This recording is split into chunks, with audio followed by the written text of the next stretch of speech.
వేల మండలంలోని దహేగావ్ మరాఠీ మీడియం ప్రాథమిక పాఠశాల ప్రధానోపాధ్యాయుడు భీమరావు పదవీ విరమణ పొందడంతో గ్రామస్తులతో పాటు ఉద్యోగులు బంధువులు ఘనంగా సన్మానించారు. గత 8 సంవత్సరాల నుండి దహేగావ్ గ్రామంలో మండల పరిషత్ మరాఠీ మీడియం ప్రాథమిక పాఠశాల హెచ్ఎంఏగా విధులు నిర్వహించి ఆయన పదవీ విరమణ పొందారు. ఈ సందర్భంగా ఎంఈఓ శ్రీనివాస్ సమక్షంలో ఆయన్ను సన్మానించి వీడ్కోలు పలికారు. ప్రతి ఉద్యోగి ఏదో ఒక రోజు పదవీ విరమణ పొందాల్సిందేనని ఎంఈఓ తెలిపారు. ఉపాధ్యాయ వృత్తిలో 38 ఏళ్లు పనిచేసిన భీమరావు భవిష్యత్ తరానికి ఆదర్శంగా నిలిచారని కొనియాడారు. భవిష్యత్తులో శేష జీవితాన్ని కుటుంబంతో ఎంతో ఆనందంగా గడపాలని, ఆయన ఆరోగ్యాలతో ఉండాలని ఆకాంక్షించారు.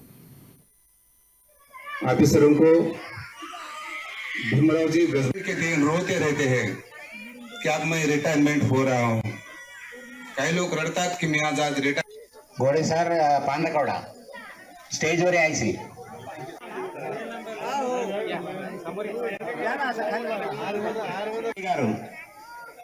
బేలాలో చేయడం జరిగింది. ఎక్కడ ఉన్నా కానీ భీమరావు సార్ అంటే ఒక మంచి బ్రాండ్. టైం కంటే ముందే వస్తారు, టైం ముందు వెళ్ళకుండా టైం తర్వాత అన్నీ చేసిన తర్వాత వెళ్తాడు అనేటువంటిది ఒక కార్యక్రమం ఆయన చెప్పింది ఇంతకుముందు. అది అక్షరాల నిజం. భీమరావు సార్ చాలా మంచి గుడ్ హ్యాబిట్స్ ఉన్నటువంటి వ్యక్తి. దాని తర్వాత కూడా మా స్కూల్లో అందరు ప్రమోషన్ మీద వెళ్ళారు. మన స్కూల్ మీరు ఎట్లా అడ్జస్ట్మెంట్ చేస్తారు అన్నటువంటిది ఇక్కడ స్కూల్ మీద ఉన్న మమకారం చూడండి. ఆయన వారం ముందే ఫోన్ చేసిండు, సార్ ఇక్కడ అందరూ ప్రమోషన్ అయినైతే రిటైర్మెంట్ 2 days ఉన్నది.